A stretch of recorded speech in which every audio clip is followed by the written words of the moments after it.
गोवा का मडगांव इलाका, जिसकी निगहबानी खुद विशाल समंदर करता है, आज आधी रात को समंदर की लहरों की आवाज इस खामोश रात को और रहस्यमयी बना रही थी। समंदर के किनारे से थोड़ा हटकर एक पुराना लाइट हाउस अंधेरे में चुपचाप खड़ा था। उसी किनारे दो लोग एक पुरानी टूटी हुई नाव के पास बैठकर फेनी पी रहे थे।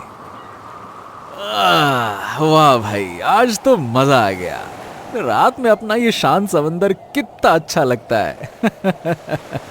नहीं? हाँ भाई, ये तो है। दुनिया में इससे अच्छा नजारा कुछ हो ही नहीं सकता। हाँ, लेकिन एक बात बोलूं, वो सामने उस लाइट हाउस को जब जब देखता हूं ना, पता नहीं क्यों वहां जाने का मन करता है। अबे छोड़ ना, क्यों उस मनहूस लाइट हाउस का नाम ले रहा है? अरे यहाँ अपन इतने अच्छे से एंजॉय कर रहे हैं और तू उस लाइट, अबे छोड़ उसको, चल इधर ध्यान दे। उठा उठा उठा उठा। Cheers cheers. दोनों रात में फेनी का मजा ले रहे थे और अब तक सब कुछ ठीक ही चल रहा था कि अचानक से हवा की रफ्तार तेज होने लगी और लहरें जोरों से उछाल मारने लगीं और कुछ ही सेकंड्स में हवा आंधी में बदल गई। अरे भाई, ये क्या हो गया? अचानक से ये आंधी कैसे आ गई? अरे बोला था ना मनहूस कि उस लाइट हाउस का नाम न ले, देखा तूने? ओहो! आंधी ने देखते ही देखते भयानक रूप ले लिया। समंदर ऐसे हिल रहा था मानो बहुत बड़ा भूकंप आ गया हो। दोनों ही घबराकर वहां से उठ गए। अबे जल्दी चल, जल्दी निकल यहां से। जाते जाते जाने क्यों उस आदमी की नजर वापस से लाइट हाउस पर अटक गई। अरे जल्दी चलना यहां से, घूर क्या रहा है? अरे इस आंधी में कहां जाएंगे? कुछ नजर भी नहीं आ रहा है। चल उस लाइट हाउस में चलते हैं, जब आंधी रुकेगी तो चले आएंगे। अबे पागल वागल हो गया है क्या? जानता नहीं कि कितनी खतरनाक जगह है वो? सुनी नहीं है क्या इसकी कहानियां? अरे छोड़ ना, गांव वाले कुछ ना कुछ कहानियां बना ही देते हैं। मैं नहीं मानता उन कहानियों को, मैंने अपनी आंखों से थोड़ी ना देखा है। अरे भाई, तेरे को जाना है तू जा, मैं तो यहाँ से निकल रहा हूँ। हाँ हाँ ठीक है, जा। तेरी भी सोच ना गांव वालों की तरह गवार ही रह जाएगी। गवार कहीं का। मैं तो जा रहा हूँ लाइट हाउस में, और मैं तुझे कल मिलूंगा और बताऊंगा कि अंदर कुछ भी नहीं है, देखना। ये कहते हुए वो लाइट हाउस के अंदर चला गया। दूसरी ओर उसका दोस्त वहां से जाने के बजाय वहीं एक बड़े से पत्थर के पीछे छिप गया। जाने क्यों उसे ऐसा लग रहा था कि कुछ बड़ी अनहोनी होने वाली है।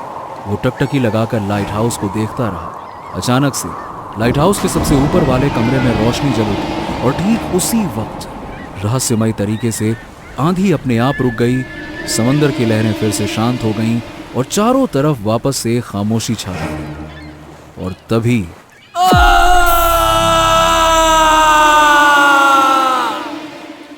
एक जोरों के चिल्लाने की आवाज ने समंदर पर छाई खामोशी की छाती को चीरकर मडगांव के सारे इलाके को अपने आगोश में ले लिया। वो चीख उस आदमी की थी जो लाइट हाउस के अंदर गया था। आखिरकार गांव के लोगों की कहानी सच निकली। लाइट हाउस की खिड़की के बाहर उस आदमी की लाश रस्सी से लटक कर झूल रही थी। गोवा का नाम सुनते ही सबके जहन में ख्याल आता है छुट्टियों का, मौज मस्ती का और समंदर की बलखाती लहरों का।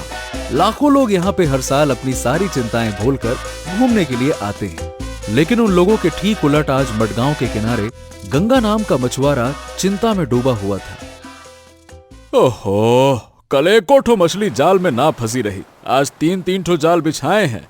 अब आज मुझे निराश मत करना समंदर भैया। ये कहते हुए गंगा ने पहला जाल धीरे धीरे अपनी ओर खींचा। आसपास के बाकी मछुआरे गंगा के जाल को बड़े ध्यान से देख रहे थे। एक पल के लिए उसे लगा कि जाल में कुछ है, मगर ये क्या? जाल के अंदर से निकला एक नारियल। सारे मछुआरे जोर जोर से हंसने लगे और एक ने कहा, अरे गंगा भैया, क्या बात है, आप तो कमाल के जादूगर निकले, समंदर के अंदर से नारियल निकाल लिया। चलो भैया, कोनो बात नहीं, आज गंगा भैया चखने में मछली की जगह नारियल की चटनी ले लेंगे। ए समंदर भैया, इज्जत पर नारियल पानी काहे फेंक रहे हो? अरे थोड़ा तो रहम करो। चलो अब दूसरा जाल खींचता हूँ, इस बार लाज रख लेना। हाँ चलो। गंगा ने एक बार फिर से दूसरा जाल खींचा। उसने अपना हाथ जाल के अंदर डाला। अंदर कुछ तो है। गंगा ने उसे बाहर निकाला और उसकी फूटी किस्मत, जाल के अंदर से निकला एक टूटा हुआ चप्पल। अरे ये का है गंगा भैया, जाल से चप्पल, वो भी एक ठो और वो भी टूटी हुई। ए, चुप करो, अपना काम से काम रखो। ए ससुरा, तुम लोग जैसे रोज रोज शाह का भेल पकड़ते हो क्या? अरे हो जाता है कभी कभी, कोनो बड़ी बात थोड़ी ना है। काम करो, चलो अपना अपना, चलो। ए गंगा भैया को गुस्सा आ गया। हाँ हाँ चुप रहो, वरना चप्पल फेंक के मारेंगे, वो भी टूटी वाली। अरे बस बहुत हो गया, इस बार तो पक्का कोनो न कोनो मछली फंसेगी। अरे इतनी बुरी किस्मत तो उस टूटी चप्पल की भी नहीं होगी। गंगा ने अपना तीसरा और आखिरी जाल खींचा। अचानक से जाल के अंदर कुछ हरकत हुई।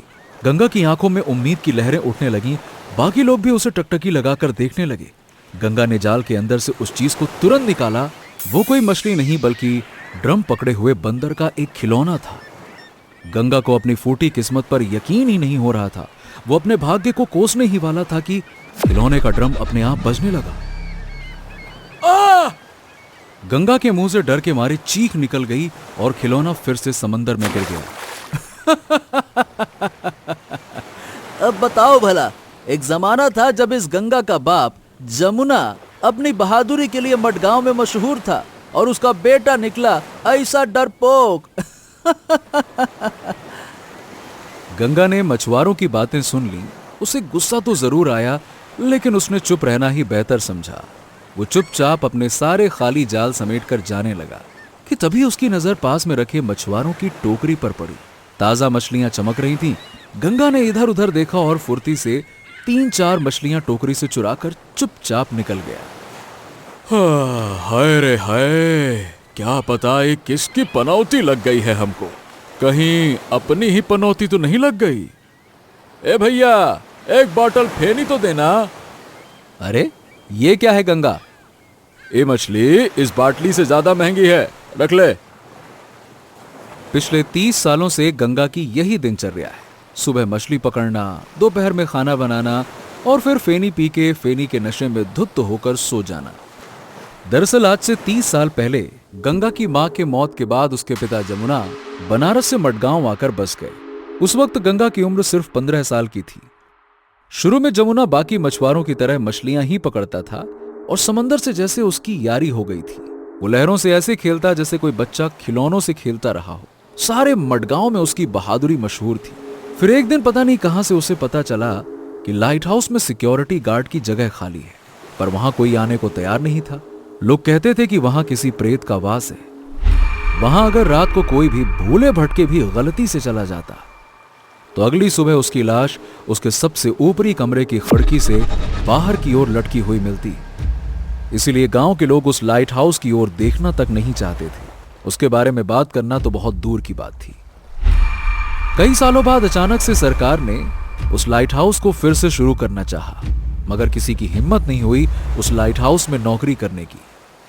अपने बेटे गंगा के भविष्य को देखते हुए जमुना ने यह तय किया कि ज्यादा पैसे कमाने के लिए वो रात में गार्ड की नौकरी कर लेगा, और उसने यही किया। कुछ दिन तक तो सब कुछ ठीक ठाक चलता रहा, और फिर गंगा के जीवन में आती है वो काली रात जिससे वो कभी उबर नहीं पाया। बाबा, आज तूफान कुछ ज्यादा ही तेज नहीं है? हाँ बेटा, इसीलिए हमें ज्यादा सावधान रहने की जरूरत है। और हाँ, संभल के सीढ़ियां चढ़ना, ठीक है? जैसे ही उन दोनों ने अपने कदम आगे बढ़ाए, अचानक से चमगादड़ों का एक झुंड ठीक उनके सर के ऊपर से गुजरा। अरे ओहो, ये का अचानक से इतने सारे चमगादड़ कहां से आ गए? हर रोज तो सफाई करता हूँ, पिछले 6 महीने से तो यहाँ एक भी चमगादड़ ना देखा। खैर ए बेटा, आराम से मेरे पीछे पीछे आ जाओ। हाँ ठीक है, आराम से आराम से। दोनों लाइट हाउस के ऊपर वाले कमरे पर पहुंचे। जमुना ने लालटेन की ओर देखा। हाँ, अब जल्दी से ये लालटेन में तेल डाल दूं ताकि यहाँ से गुजरने वाले जहाजों को ये लाइट हाउस दिख जाए और उन्हें दिशा का सही अंदाज मिल जाए। चल भैया। जमुना ने लालटेन के अंदर तेल डाला और रोशनी कर दी। कमरे में उजाला फैल गया। लालटेन की रोशनी में जमुना और गंगा की परछाई कमरे की दीवार पर साफ दिख रही थी। अचानक से गंगा ने देखा कि दीवार पर एक तीसरी परछाई धीरे धीरे फैल रही है। गंगा ने तुरंत चारों ओर नजर दौड़ाई, पर वहां उन दोनों के अलावा और कोई नहीं था। वो डर गया। उसने अपने पिता की ओर देखकर बोला, बाबा बाबा, वहां कोई दीवार पर है। जमुना ने दीवार की ओर देखा, लेकिन उसे कुछ भी नजर नहीं आया। अरे कहाँ बेटवा है? वहां तो कुछ ना है। लेकिन गंगा को वो दीवार की तीसरी परछाई साफ साफ नजर आ रही थी। अरे बाबा, आपके ठीक सामने ही तो है। बाबा, हम लोगों के अलावा यहाँ कोई और भी है जिसकी परछाई वो दीवार पर पड़ रही है। अरे बेटा, ये क्या बोल रहे हो? यहाँ हम लोगों के अलावा और कौनो नहीं है।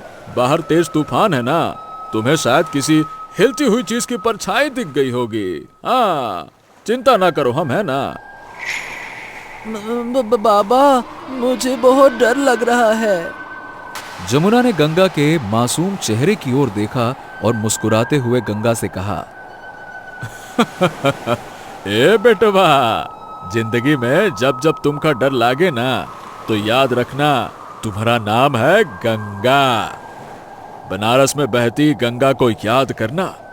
अरे इतनी विशाल गंगा भला कैसे किसी से डर सकती है, अरे गंगा हो तुम, गंगा। पर गंगा को अभी भी वो परछाई साफ साफ दिख रही थी। अचानक से उस परछाई के हाथ लंबे होने लगे। गंगा एकदम से चौंक गया और वो दौड़ के जमुना से जाके लिपट गया। अरे अरे अरे, बस बस बस बस। अरे क्या हो गया है बेटवा तुम्हें? हुआ कुछ ना है। जाओ उस कुर्सी पर आराम से जाके बैठो। अरे बैठो तो, जाओ जाओ जाओ। उस परछाई के लंबे होते हाथ कमरे में रखे एक रस्सी के गुच्छे पर गए। परछाई ने उस रस्सी को उठाया और कमरे में लगे एक पुराने खंभे से बांध दिया, और फिर परछाई ने रस्सी का दूसरा सिरा झट से जमुना के गले में फेंक दिया। इससे पहले कि जमुना संभल पाता, रस्सी उसके गले में खुद ब खुद बंध गई और धीरे धीरे कसने लगी। जमुना के मुंह से जोर की चीख निकल गई। परछाई के हाथों ने जमुना को जोर से धक्का देकर जमीन पर गिरा दिया और खिड़की की ओर घसीट कर ले जाने लगा। डर के मारे गंगा की हालत खराब थी। वो चिल्लाना तो चाह रहा था, लेकिन उसके हलक से एक शब्द नहीं निकल पा रहा था। वो वहीं खड़े खड़े थर थर कांप रहा था। दूसरी तरफ रस्सी के कसाव की वजह से जमुना की आंखें ऐसी हो गईं मानो वो चेहरे से बाहर आ गई। परछाई ने एक बार फिर से जमुना पर वार किया और उसे खिड़की के बाहर फेंक दिया।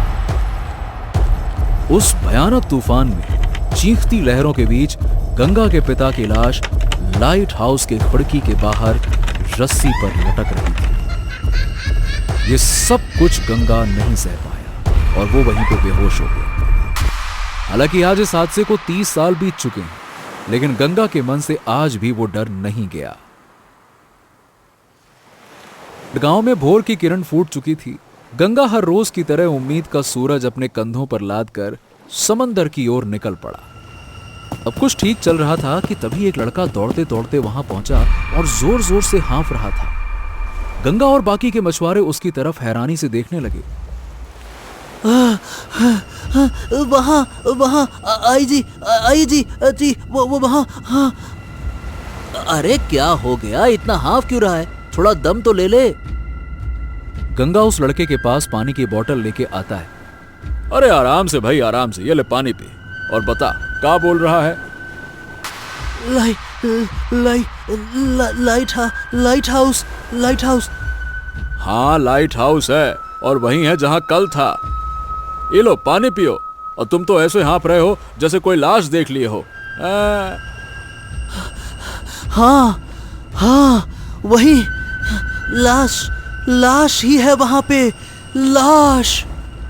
लाश सुनते ही गंगा के हाथों से पानी का बोतल छूट जाता है। क्या कहा? लाश? कहाँ है लाश? बाकी मछुआरों ने उस लड़के को घेर लिया। लाइट हाउस की खिड़की से किसी की लाश लटक रही है। क्या? लाश? फिर से? ये सुनते ही गंगा की आंखों के सामने उसके पिता की झूलती हुई लाश कौंध गई। गंगा से अपना बीता हुआ भयानक अतीत बर्दाश्त नहीं हुआ और वो चुपचाप वहां से जाने लगा। अरे गंगा, कहाँ चल दिए भैया? Light house. गंगा ने कोई जवाब नहीं दिया। अरे भाई, लाइट हाउस जाने की कोई जरूरत नहीं है। अरे वापस आओ, वापस आओ, वहाँ किसी की लाश बाश नहीं है। हम तो यूं ही मजाक कर रहे थे भाई। अरे अरे भाई, डरपोक वहां क्या जाएगा? याद नहीं, इसके बाद जमुना की लाश भी ऐसे ही मिली थी। है बहुत भयानक प्रेत का निवास है वो लाइट हाउस में। और इस ससुरा तो गली के कुत्ते से भी डरता है, तो वो प्रेत वाली जगह पे क्या खाक जाएगा? जाते जाते गंगा ने उस मछुआरे की कड़वी बातें सुन ली, मगर फिर भी वो बिना कुछ बोले चुपचाप वहां से चला गया। गंगा आज बहुत उदास था। रह रहकर उसे अपने पिता जमुना की याद आ रही थी। अरे ये डरपोक वहां कहां जाएगा? याद नहीं, जमुना की लाश भी ऐसे ही मिली थी। बहुत भयानक प्रेत का निवास है वो लाइट हाउस में। और ये तो ससुरा गली के कुत्ते से भी डरता है, तो उस प्रेत वाली जगह पे क्या खाक जाएगा? डरपोक, सब हमका पीठ पीछे डरपोक कहते हैं। हाँ, का गलत कहते हैं। हमारे ही सामने वो मनहूस परछाई ने हमारे बाबा को मार डाला और हम कुछ ना कर सके। गंगा ने करवट बदली तो उसकी नजर दीवार पर टंगी उसके बाबा की तस्वीर पर गई। वो उसे बड़े ध्यान से देखने लगा, मानो उसके बाबा जमुना की आंखें गंगा से कह रही हों, बेटा तुम क्या कर सकते थे? तुम उस वक्त बहुत छोटे थे। हाँ, तब तो हम छोटे ही रहे, पर अब तो हम बड़े हो गए हैं ना। फिर बड़े होकर भी हम इतना काहे डरते हैं? ये सोचते सोचते गंगा उठकर घर के बाहर आ गया। रात का सन्नाटा था और आसमान में तारे टिमटिमा रहे थे। गंगा टार्च की रोशनी जलाकर सड़क पर अकेले ही टहलने लगा। उसे खुद भी नहीं मालूम था कि वो कहाँ जा रहा है। बस अपना थका और हारा हुआ चेहरा लेकर बिना कुछ समझे चले जा रहा था। वो टहलते टहलते समंदर के ठीक उसी किनारे की ओर पहुंच गया जहां पे लाइट हाउस था। समंदर में लहरें ऊंची ऊंची उठ रही थीं और सामने वही पुराना लाइट हाउस चुपचाप खड़ा था। और ठीक 15 साल बाद गंगा भी। गंगा थोड़ी देर तक उस लाइट हाउस को देखता रहा और फिर खुद से बातें करने लगा।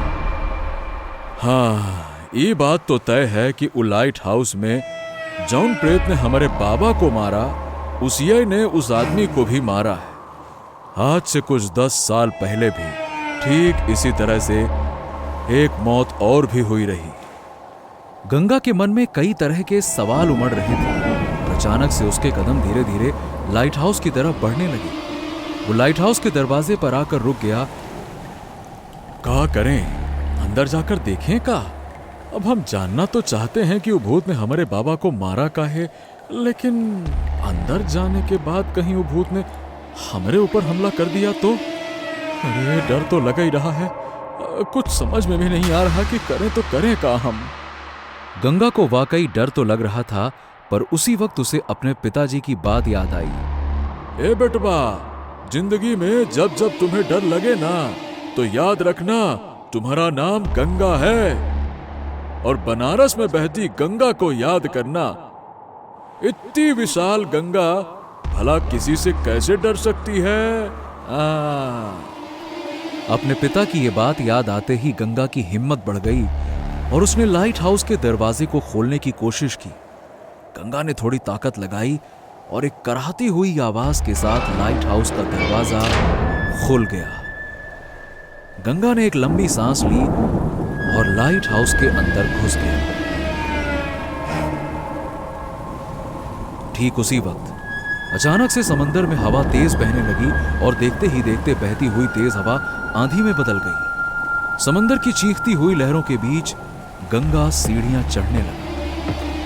धीरे धीरे एक एक सीढ़ी चढ़ते हुए गंगा को ऐसा लग रहा था कि जैसे अतीत का कोई पन्ना खुल रहा हो। कुछ सीढ़ियां चढ़ने के बाद जैसे ही वो ऊपर की ओर मुड़ा, गंगा पर अचानक से चमगादड़ों के झुंड ने हमला कर दिया। गंगा हड़बड़ा के सीढ़ियों पर गिर गया, पर उसने जैसे तैसे हिम्मत की और वापस से खड़ा हुआ। थोड़ी ही देर में गंगा लाइट हाउस के उसी कमरे में पहुंचता है जहां आज से 30 साल पहले उसके पिता की हत्या हुई थी। टॉर्च की रोशनी में गंगा की नजर पुराने लालटेन पर पड़ी। वैसे तो हवा बहुत तेज चल रही थी, लेकिन इसके बावजूद गंगा के चेहरे पर पसीना आ रहा था। उसने अपनी जेब टटोली। उसके पास एक माचिस की डिब्बी थी। गंगा ने अपनी जेब से माचिस बाहर निकाली और हवा से बचाते हुए जैसे तैसे लालटेन को जलाया। घूप अंधेरे से भरा वो लाइट हाउस अचानक रोशनी से जगमगा उठा। गंगा ने चारों तरफ नजर घुमाई। सब कुछ वैसा का वैसा ही था। दीवार पे जगह जगह पर जैसे बीते हुए समय के नक्शे के टुकड़े चिपके हुए थे। एक कोने में जंग लगी चाबियां टंगी हुई थीं और कोने में सड़ चुकी लकड़ी की एक अलमारी, कुछ पुरानी घड़ियां, कंपास, पुरानी और आधी फटी हुई कुछ तस्वीरें, बंद पड़ा पीले रंग का एक रेडियो और कुछ रस्सियां। गंगा ने यह सब कुछ आज से 30 साल पहले देखा था। आज इतने साल बाद वो उसी जगह पर खड़ा होकर अपने पिता के मौत के रहस्य से पर्दा उठाने के लिए आया है। गंगा अचानक से बोल पड़ा। हाँ, देखो, हम जानते हैं कि तुम यहीं हो। हमारे सामने आओ और पहचानो हमको। हम वही लड़के हैं जिसके पिता को 30 साल पहले तुमने बड़ी बेरहमी के साथ ठीक हमारे सामने मार डाला रहा। इन गुजरते 30 सालों तक हम अपनी नजरों में गिरे रहे, एक कायर की जिंदगी गुजारी और दुनिया भर से दुत्कार सुनते रहे। मगर अब नहीं, अब और नहीं। हमारे सामने आओ और हमको बताओ कि हमारे पिता का कसूर क्या रहा और कौन हो तुम। सामने आओ हमारे। कुछ देर तक खामोशी छाई रही, मानो गंगा सिर्फ अपने आप से बातें कर रहा हो। गंगा को कोई जवाब नहीं मिला। गुस्से में आके गंगा ने पास में रखी एक खराब दीवार की घड़ी जोर से उठाकर जमीन पर पटक दी। शीशे की टूटने की आवाज लाइट हाउस में गूंज उठी। एक लंबी चुप्पी के बाद अचानक से कमरे में एक कंपन शुरू हो गया। वहां रखे अलमारी थरथराने लगे। सारे खराब पड़ी घड़ियां एक साथ बजने लगी। कंपास की सुइयां खुद ब खुद तेजी से घूमने लगी। अब गंगा को समझ में आ गया, ये संकेत था कि वो प्रेतात्मा कमरे में आ चुका है। गंगा के दिल की धड़कनें तेज होने लगी। उसके पीठ के ठीक पीछे की दीवार पर एक लंबी परछाई उभरी। कमरे में अचानक से कंपन होने लगी और सारा का सारा सामान हिलने लगा। गंगा धीरे धीरे करके पीछे की ओर मुड़ा। दीवार पर दूसरी अनजान परछाई को देख गंगा की जोर की चीख निकल गई। मगर अगले ही पल गंगा ने अपने आप को संभाला और हिम्मत करते हुए बोला, कौन हो तुम? सामने आओ, तुम हमें डरा नहीं सकते। गंगा के ऐसा बोलते ही लकड़ी की एक अलमारी अचानक से गंगा की ओर गिर पड़ी। गंगा की अंदर ही अंदर हालत खराब हो रही थी। वो डर के मारे दरवाजे की ओर तेजी से भागा, लेकिन लोहे का वो भारी दरवाजा जोरों की आवाज के साथ में एकदम से बंद हो गया। गंगा कमरे की दूसरी तरफ भागा। वहां बंद पड़ा रेडियो अचानक से कुछ अजीब अजीब सी डरावनी आवाजें निकालने लगा, मानो कोई करा रहा। कराने की आवाज तेज होती गई, जैसे कोई रेडियो का वॉल्यूम बढ़ाए जा रहा हो। और फिर अचानक से वो कराने की आवाज जोर जोर की डरावनी हंसी में तब्दील हो गई। ये क्या हो गया? ये क्या हो रहा है? पागल कुत्ते ने काटा रहा हमें जो हम यहाँ आए रहे। लगता है कि आज हमारी मौत हो जाएगी। हे भगवान, क्या करें हम, क्या करें? भागने का कोई रास्ता भी तो नहीं है। गंगा ने सपने में भी नहीं सोचा था कि उसे एक दिन ये सब कुछ देखना पड़ेगा। इससे पहले कि वो कुछ सोच पाता कि आगे क्या करना है, परछाई के हाथ लंबे होने लगे और वो दीवार से निकलकर गंगा की तरफ बढ़ने लगे। गंगा बिना कुछ सोचे समझे कमरे में इधर उधर भागने लगा और उसके हाथ जो कुछ भी लगता वो उठाकर सीधा उस परछाई की तरफ फेंकने लगा। मगर इसका उस प्रेत पर कोई असर नहीं हुआ। थक-हार कर गंगा अचानक से तनकर खड़ा हो जाता है। बस बहुत हुआ। अरे जो तुम्हें करना है सो करो। ये देखो, हम तुम्हारे सामने खड़े हैं सीना तान के। आज अगर हमारी मौत भी होगी ना, तो कोनो कायर की तरह तो ना होगी। हम खड़े हैं तुम्हारे सामने, लो करो। गंगा के अंदर से अचानक से डर गायब हो गया। और परछाई के बढ़ते हुए हाथ भी रुक गए और सब कुछ एक पल के लिए शांत हो गया। ऐसा लगा कि प्रेत भी अब शांत हो गया है। गंगा के जान में जान आई और उसे लगा कि हाँ, अब सब कुछ ठीक हो जाएगा। लेकिन वो गलत था। उस प्रेत ने अपना वही पुराना आखिरी वार किया जिससे कि वो सबकी हत्या करता था। कमरे के कोने में रखी रस्सी उछलकर गंगा के गर्दन की ओर मुड़ी और एक झटके में उसकी गर्दन को जकड़ लिया। गंगा के हलक से एक जोरों की चीख निकल गई और वो रस्सी उसे धीरे धीरे फर्श पर घसीटने लगी। गंगा के मन में कई सारी बातें उठने लगी। उसे लगा कि अब उसका अंत समय तो आ ही गया है। उसने अपने पैंट की जेब में अपना हाथ डाला और जेब के अंदर फैनी से भरी हुई एक बोतल पड़ी थी। गंगा ने तुरंत वो बोतल बाहर निकाल ली। लगता है आज हमारी मौत तय है। जाते जाते अपनी जिंदगी की आखिरी बोतल तो पी लेता हूँ, शायद मरने का दर्द ही कम हो जाए।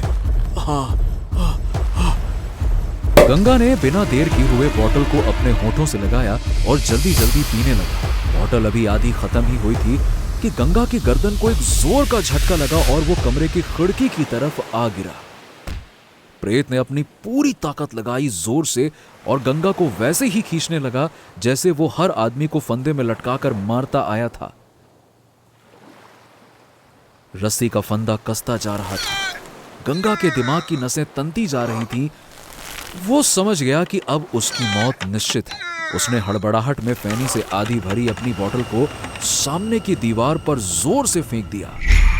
पर यह क्या, बोतल दीवार पर टकराने के बजाय बीच में हवा में ही रुक गई और उस बोतल के अंदर धीरे धीरे सफेद रंग का धुआं भरने लगा। रस्सी की पकड़ भी अचानक से ढीली पड़ गई और सब कुछ पहले के जैसा हो गया, मानो वहां कुछ हुआ ही नहीं था। गंगा की जान में जान आई। वो तेजी से सांसें लेने लगा, पर उसे समझ में नहीं आया कि अचानक से ये सब कुछ क्या हो गया। अरे ये सब क्या हो गया? वो बोतल हवा में कैसे लटक रही है और उसके अंदर ही सफेद धुआं कैसे? गंगा उठकर हवा में लटकती उस बोतल के पास गया।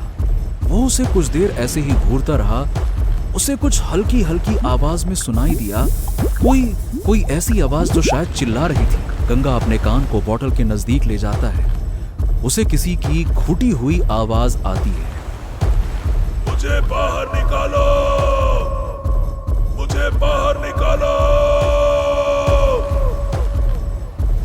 क्या? मुझे बाहर निकालो। अरे पागल हो गए हो क्या तुम? तुम्हें बाहर निकाल दें ताकि तुम फिर से हम पे हमला कर सको। ओ कौन तुम, पहले ये बताओ। उस आईने के सामने जाओ। गंगा की नजर कमरे के कोने में एक पुराने शीशे की ओर जाती है। वो बोतल को उस आईने के सामने लेके जाता है और आईने के सामने बोतल को रखते ही उस आईने में आदमी का शरीर उभर आता है, जिसके शरीर पर हर जगह घाव थे जिसमें से खून रिस रहा था। गंगा उसे देखकर थोड़ी देर के लिए डर गया, पर फिर उसने हिम्मत करते हुए कहा, तुम तो घायल हो, तुम्हारी ये हालत किसने कर दी? अच्छा अपने बारे में बताओ, और तुम ये भी बताओ कि तुम यहाँ आने वाले हर आदमी की जान काहे ले लेते हो, हैं? कुछ देर पहले तक जिस प्रेत का आतंक सारे मडगांव पर फैला हुआ था, वो अब आईने के अंदर बिल्कुल असहाय खड़ा था। उसने एक लंबी सांस ली और कहने लगा, मेरा नाम एंथनी है। आज से कुछ 50 साल पहले की बात है। मैं उस वक्त लाइट हाउस में हेड सिक्योरिटी गार्ड था, काम का पक्का और ईमानदार। पर उस वक्त मेरा एक असिस्टेंट हुआ करता था, रघु। हम दोनों मिलकर उस लाइट हाउस की निगरानी करते थे और देखभाल भी करते थे। दिन हमारे आराम से कट रहे थे। रोज ठीक समय पर हम दोनों लाइट हाउस आते, अपना काम अच्छे से करते। सरकार की दी हुई सैलरी से हमारा काम बढ़िया चल रहा था, सब कुछ ठीक चल रहा था। पर अचानक एक रात लाइट हाउस की उस खिड़की से मुझे कुछ दिखा। वो चांदनी रात थी। नीचे समंदर के किनारे चांद की रोशनी में कुछ चमक रहा था। मैं नीचे गया और पाया कि वो चमकती हुई चीज एक लकड़ी का बक्सा था, जिस पर चांदी का एक बड़ा सा ताला लगा हुआ था। बक्सा बड़ा भारी था। मैंने रघु को बुलाया और हम दोनों उसे ऊपर लाइट हाउस में लेकर आए। रघु ने उस बक्से के ताले को तोड़ा। फिर उसके बाद अंदर हमने जो देखा उसे देखकर तो हमारी आंखें फटी की फटी रह गई। उस बक्से में चांदी और सोने के जेवर भरे हुए थे। पता नहीं वो बक्सा समंदर में कैसे आया। मैंने रघु से कहा कि कल सुबह हम इस बक्से को पुलिस के हवाले कर देंगे। पहले तो रघु मान गया, पर फिर थोड़ी देर बाद उसके दिल में लालच ने दस्तक दे दी। उसने मुझसे कहा कि इस खजाने को आधा आधा बांट लेते हैं और हमेशा हमेशा के लिए मडगांव छोड़कर किसी दूसरे शहर में बस जाते हैं, वहां जिंदगी ऐशो आराम से गुजरेगी। मुझे ये मंजूर नहीं था।